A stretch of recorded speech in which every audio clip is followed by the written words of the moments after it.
El consumo de drogas, legales e ilegales, ha descendido de forma generalizada en España, con la excepción del uso de hipnosedantes, que ha experimentado un crecimiento continuado, según los datos de la última encuesta del Plan Nacional sobre Drogas.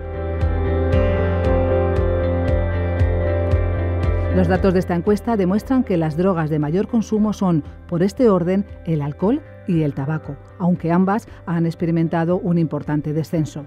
El cannabis continúa siendo la droga ilegal más consumida, especialmente por los jóvenes. Los menores de edad consumen más cannabis que todo el resto de la población. 1 de cada 4 encuestados confiesa haberlo probado alguna vez y 1 de cada 10 lo ha consumido en el último año. Además, España sigue siendo uno de los países del mundo donde más cocaína se consume. Son datos llamativos que queremos analizar en profundidad para saber qué indican, qué conclusiones podemos sacar. Para ello nos acompaña Emilio Ambrosio, catedrático de Psicobiología de la UNED, que lleva años investigando sobre drogas. Está con 2 invitados responsables del Plan Nacional sobre Drogas, para en esta ocasión hablar sobre las drogas ilegales.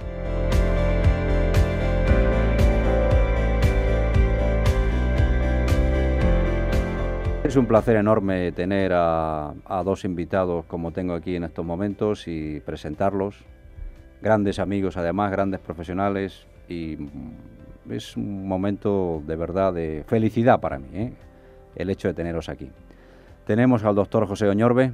Encantado de estar contigo. Él es el subdirector de coordinación del Plan Nacional sobre Drogas en estos momentos, y también tenemos con nosotros a la doctora Julia González Alonso. Muchísimas gracias, Julia, por venir. Gracias a vosotros por invitarme. Ella es directora del Observatorio Nacional de Drogas, ¿no?, de España.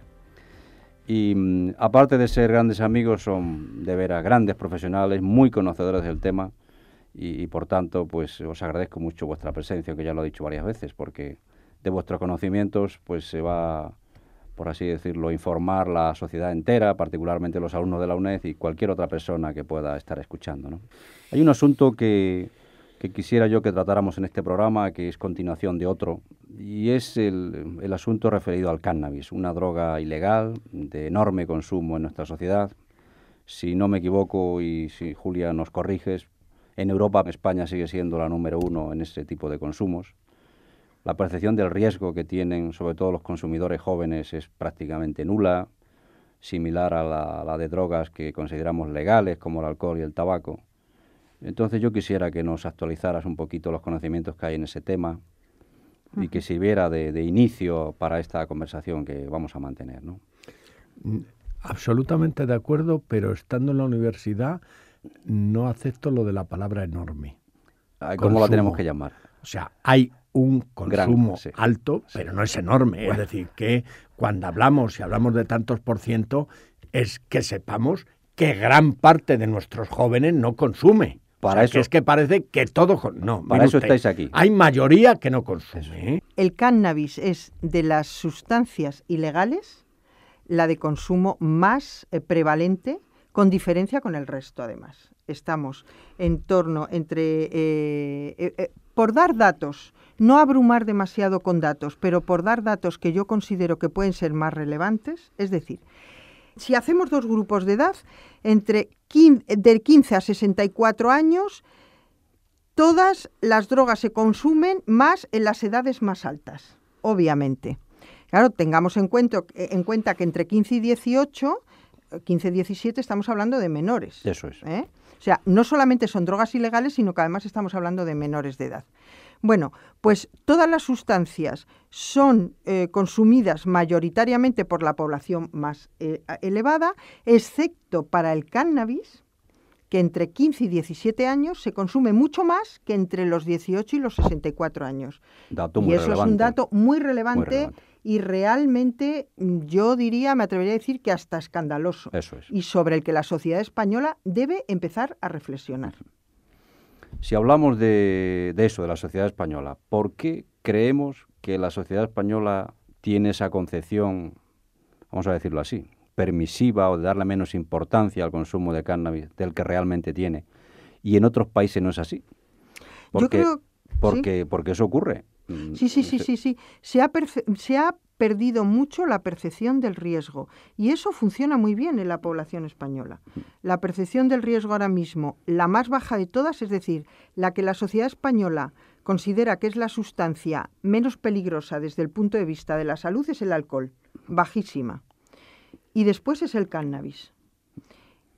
Está el tabaco, fumar un paquete diario de tabaco, tanto entre los estudiantes como entre la población general y los adultos, está considerado en estos momentos por la población española como que es mucho más peligroso para la salud que consumir porros. Y entonces eso está vinculado, evidentemente, si yo considero que es poco peligroso, pues me permito el lujo de fumarlo. De algún modo, puesto que ya hemos comentado que en las sociedades democráticas es muy importante tener buena información para elegir y además una información que sea adecuada, de algún modo puede influir, doctor Oñorbe, las noticias científicas que salen en relación con el cannabis de que puede ser útil para mitigar algunos de los efectos de patologías como el cáncer. Y el hecho de que haya, pues por poner un ejemplo, en Estados Unidos el estado de California que dice que lo quiere legalizar, claro, eso son con la globalización que hay hoy día, eso son noticias que gente joven con poca preparación, pues obviamente dicen, oye, pero si lo legalizan en tal sitio, si encima parece que viene bien para el tratamiento del cáncer, pues esto no puede ser malo. ¿En qué medida puede influir eso? Vamos a ver. Obviamente influye esa banalización que hay del consumo. Vamos a ver. Todas las drogas que se consumen, es decir, la morfina sale del opio, es decir, que miren ustedes que hay sustancias que en determinadas cantidades son beneficiosas para la salud. Pero, ya lo decía Paracelso, todo es veneno, depende de la dosis. Entonces, no está demostrado que el fumarse un porro produzca una mejora de la sintomatología claramente. Por supuesto, hay sustancias que entran en la composición de los porros que pueden mejorar y que pueden disminuir la sensación de dolor, los vómitos, etc. Pero parecería más razonable que se estudiaran esas sustancias, que se viera cuáles son esas sustancias y que se dieran en fórmula de comprimidos o como usted quiera, bajo control pero médico, en definitiva. Bajo un control y no fumándose, porque claro, no es que me siento mejor si fumo porro. Pues mire usted, ¿qué es eso de sentirse mejor?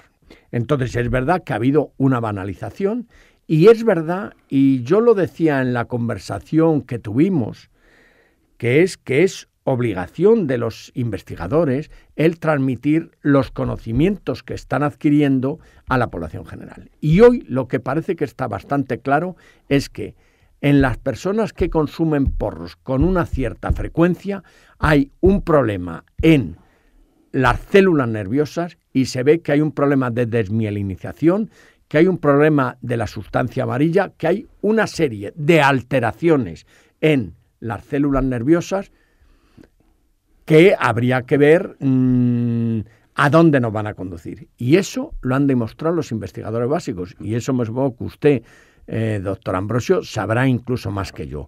Es decir, y eso parece que cada vez se está demostrando más que hay una alteración de las células nerviosas cuando se consume habitualmente porros. Sí, y mucho más cuando además esas células todavía están en crecimiento y todavía están en formación. Es decir, en las personas, como decía antes la doctora González Alonso, de 14 a 17 años que todavía no tienen desarrollado totalmente el sistema nervioso central. Y eso se tiene que hacer consciente la sociedad. Y un problema, no solo lo que dice el doctor Oñorbe, sino que un problema asociado es, por ejemplo, que pueden aparecer patologías graves como la psicosis. En las encuestas que manejan ustedes...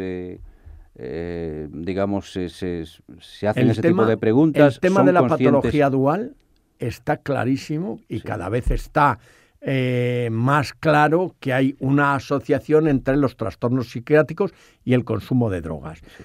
¿Es primero el huevo o es primero la gallina? Pero lo que sí parece es que el consumo de drogas, y ya no entro solo en el cannabis, sí potencia las posibles alteraciones psiquiátricas, psicológicas de las personas. Es decir, que pueden potenciar eso Sí. que podría estar larvado si no se hubieran consumido drogas. Y eso hoy, y de hecho la Sociedad Española de Patología Dual es una sociedad que en este momento está adquiriendo una relevancia porque es un problema que lo estamos viendo todos y ellos mismos, todos los psiquiatras y tal, te lo comentan, ¿eh? Pero concretamente en el caso del cannabis hay un riesgo mayor de aparición de psicosis, ¿no? Que se llama psicosis cannábica. Las ¿Tenemos encuestas, datos sí. al respecto? No, ¿Son conscientes los jóvenes de que una, por así decirlo, consecuencia adversa del consumo de cannabis puede conllevar la aparición de psicosis en algunos de ellos? A ver, en nuestras encuestas no hay una pregunta que nos lleve a una relación directa del consumo y la patología psiquiátrica. Y además yo creo que eso que decíamos antes, que la percepción de riesgo en el cannabis es bastante baja, lo cual nos indica que efectivamente la gente que consume cannabis no conoce con claridad y no asume ese riesgo de consumir con la patología psiquiátrica. Y ahí hay mucho trabajo por hacer y ahí la sociedad debe dar una respuesta y cuanto antes mejor. Pero sí tenemos otro indicador entre nuestro sistema de información que es el indicador de tratamiento. Y a ese respecto sí puedo decir que de los menores de 18 años que en España están pidiendo tratamiento y están asistiendo y están siendo asistidos por problemas de drogas, digo que de los menores de 18 años, el 93% lo es por problemas relacionados con el cannabis. Pues es un dato importantísimo. Es un dato brutal, porque Tremendo. además tengo que decir... Enorme, aunque diga el doctor Oñorbe que no. Enorme, que en los últimos, además, 3 años, el indicador es anual, el aumento es del 13, en fin, está aumentando, quiero decir, para no dar demasiados datos y abrumar. El dato es, cada año aumenta el porcentaje de chavales que van a consulta para ser tratados por problemas con el cannabis. Cuando una persona pide ayuda, es que ya es muy consciente de que tiene un problema y es que tiene un problema muy grave establecido. Eso es. Porque el reconocimiento de la adicción es un paso previo y no es fácil Así admitirlo. así es. Con lo cual, que este dato es muy relevante. Así es. Es, bueno, casi el 100%. O sea que... ¿Y qué de puede los hacer menores de 18 años. ¿Qué puede hacer una familia ante un caso de estos? Un padre y una madre que se dan cuenta de que, bueno, pues hay más consumo de cannabis del que aparentemente ellos sospechaban. A pesar de la banalización que existe y que son desgraciadamente los padres muchas veces los que le quitan la importancia, como muy bien decía el doctor Oñorbe. Pues en primer lugar, reconocer que la adicción es una enfermedad. Es el primer paso. Convencer los padres, estamos hablando de los padres, convencer al chaval o a la chavala de que está ante un problema muy serio y pedir ayuda. El sistema sociosanitario español está perfectamente organizado para prestar y para dar esa ayuda. Y cuanto antes y más precoz esa ayuda se establezca, hay muchas más posibilidades de tener éxito. Decimos, pedimos ayuda. ¿Dónde recurrimos primero? ¿Al ayuntamiento? ¿Nos vamos a un centro de atención de drogodependientes? Pues hay recursos diversos. La verdad es que en nuestro país los recursos asistenciales están fundamentalmente en el ámbito de las comunidades autónomas y de las administraciones locales, sobre todo en los ayuntamientos más grandes y más importantes. Los más pequeños, evidentemente, los recursos los tienen en otras áreas, pero los recursos asistenciales están y que los busquen. Cada comunidad autónoma se organiza un poco según su buen saber y entender. Hay quienes han incluido el tema de las adicciones en la atención primaria directamente y es el médico de familia el que las atiende, y hay otros que tienen un sistema específico que son los centros de atención a drogodependientes. Normalmente lo más sencillo sería buscar cuál es la dirección comisionada de drogas en esa comunidad autónoma y llamar, y ahí le dirigirán. Y nuestros profesionales, en general, son buenos profesionales. Nosotros y ellos mismos y la Sociedad Española de Medicina Familiar, la Organización Médica Colegial, muchos de ellos hacen cursos de formación en tratamiento de adicciones y muchos de ellos están financiados o bien por la delegación del gobierno o bien por los propios planes autonómicos de formación de estos profesionales, ¿sí? Si me permites decir Sí. a este respecto que España está colaborando con el Observatorio Europeo de las Drogas y de las Toxicomanías en varios proyectos para establecer medidas de la valoración del consumo problemático de cannabis de una manera precoz.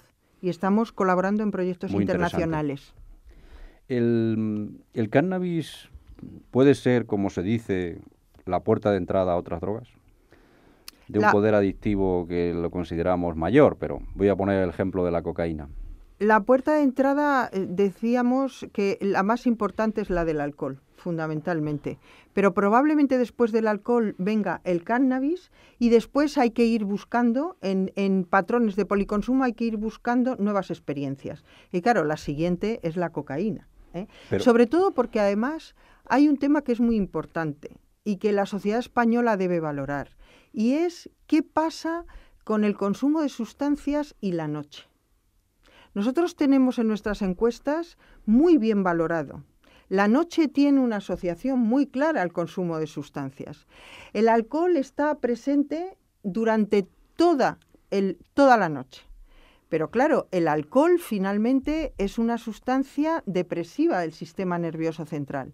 Hasta las 3 de la mañana se consume fundamentalmente alcohol y cannabis. A partir de las 3 de la mañana o te vas a dormir o tienes que buscar otra sustancia que te permita superar la depresión del alcohol. Y entonces entra la cocaína, las anfetaminas, el éxtasis, es decir, todas las estimulantes. Y ahí está la puerta de entrada, el alcohol, el cannabis y después a por las siguientes, obviamente. En este caso, ¿también chicos y chicas se están igualando en el consumo? En este caso, los chicos consumen por encima de las chicas, pero las chicas se van aproximando al patrón de consumo y esto se nota particularmente en las sociedades, en las edades más tempranas. Cuanto más temprano es el consumo, más el patrón es más similar el de chicos y el de chicas. Cuando hay más inmadurez, por decirlo de alguna manera, madurez psicológica. Y en la noche también, cuando aparece ya la cocaína, supongamos las 3, las 4 de la mañana, la presencia de las chicas se mantiene. La presencia de las chicas se mantiene, aunque el consumo es más prevalente en chicos. ¿Y qué consecuencias puede tener desde el punto de vista psicopatológico ese consumo conjunto? Ya hemos hablado de la patología dual, de cannabis y de cocaína, que pueden aparecer al final de la noche, por decirlo de alguna manera, ataques de pánico, pueden aparecer síntomas paranoicos, doctor Oñorbe. Lógicamente, yo supongo, y en eso no soy un experto, que se darán mucho esas situaciones.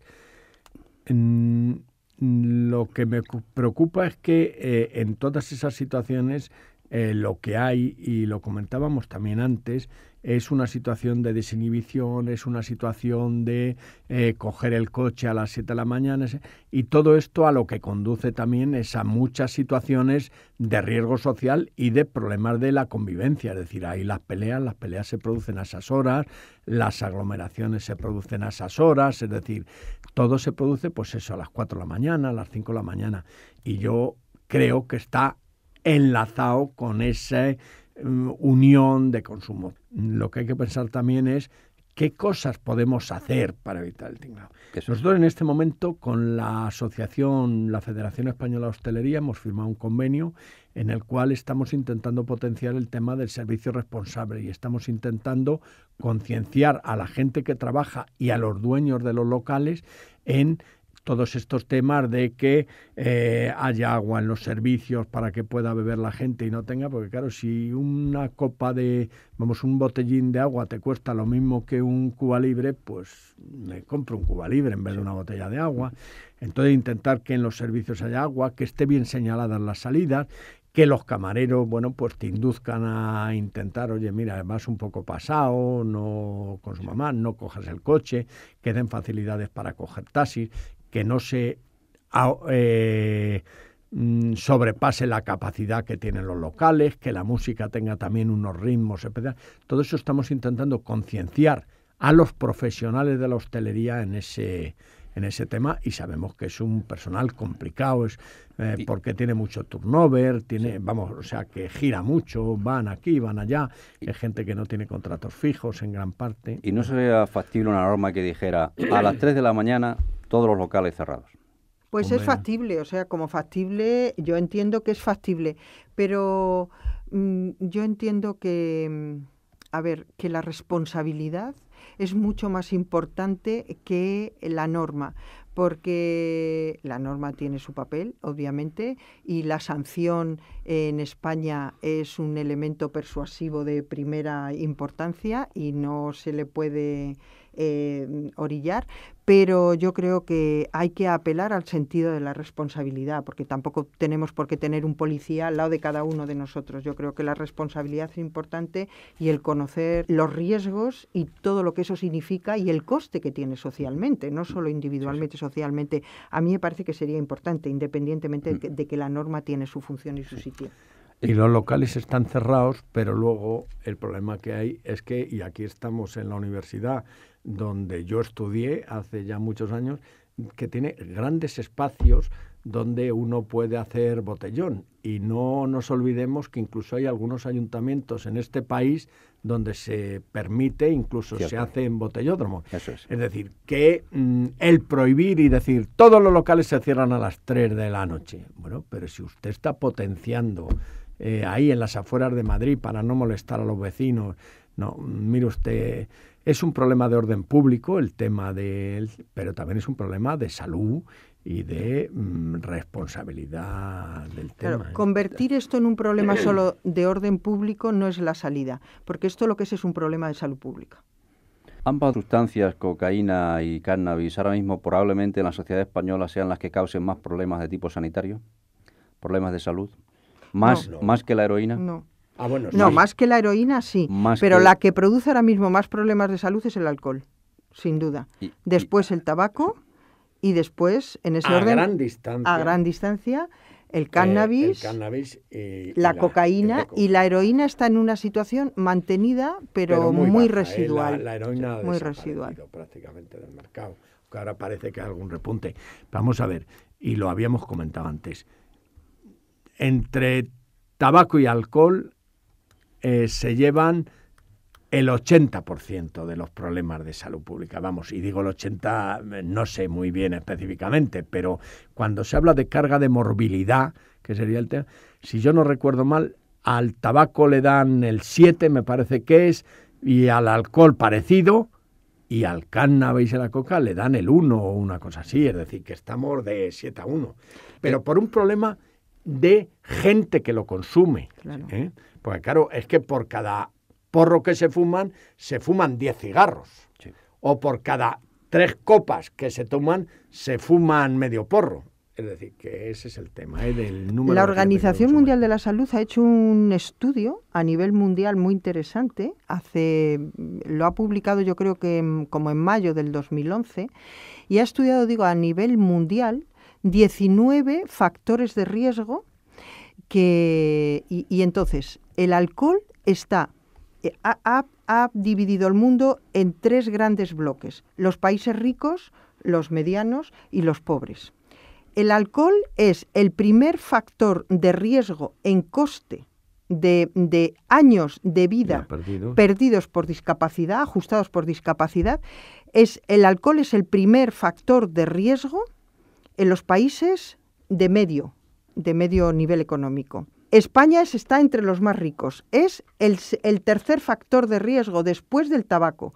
Las drogas ilegales es el 18. De los 19 factores de riesgo, las drogas ilegales es el número 18. Penúltimo. Solo por encima de los problemas vinculados a la anticoncepción no elegida libremente. Y podemos decir que en parte tienen razón aquellas personas que comentan que en una sociedad como la española, un sistema sanitario de la seguridad social, están pagando impuestos para que gente que podía dejar de beber no lo deja, gente que podía dejar de fumar no lo deja, y que porque evidentemente y que suponen gente costes. que podría hacer ejercicio no lo hace, Eso es. y que gente que podría ser mucho más tolerante no lo es, y que gente que no gente que toma que no mete mano en la chorizo cama. tiene el colesterol muy alto. Es decir, es muy relativo. No podemos ser talibanes, tenemos que poner cada cosa en su sitio, y yo creo que en el equilibrio está la verdad y lo bueno, ¿eh?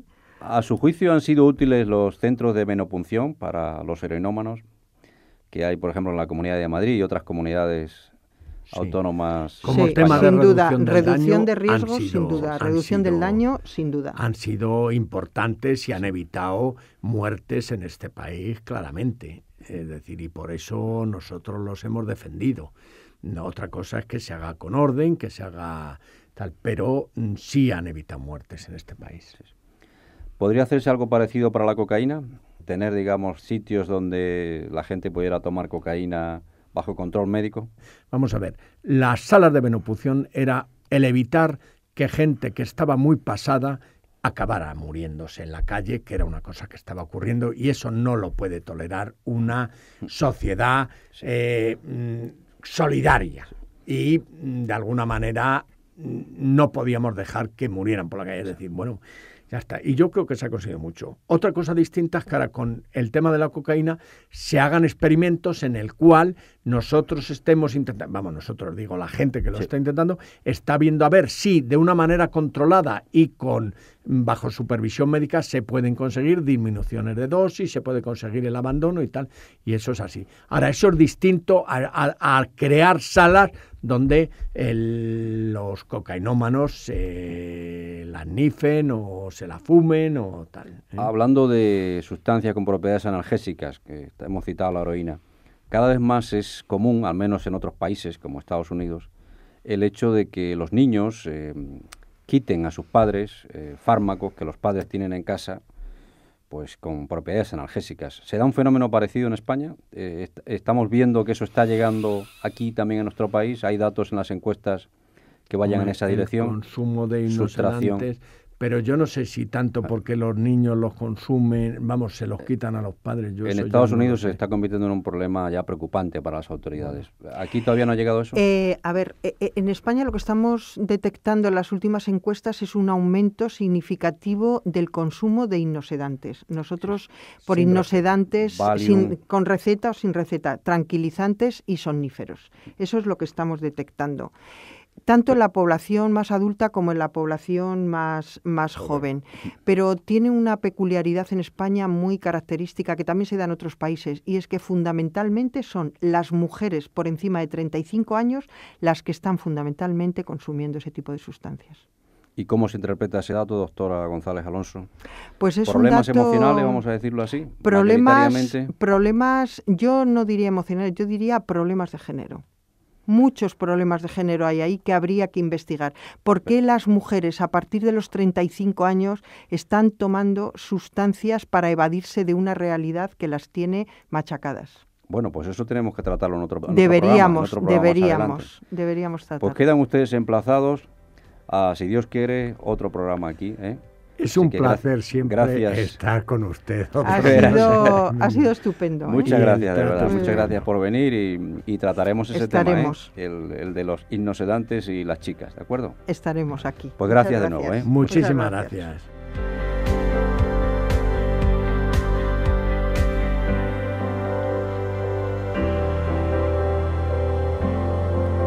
Así despedimos a Emilio Ambrosio, catedrático de Psicobiología de la UNED, a José Oñorbe, subdirector de Coordinación del Plan Nacional sobre Drogas, y a Julia González Alonso, directora del Observatorio Español sobre Drogas.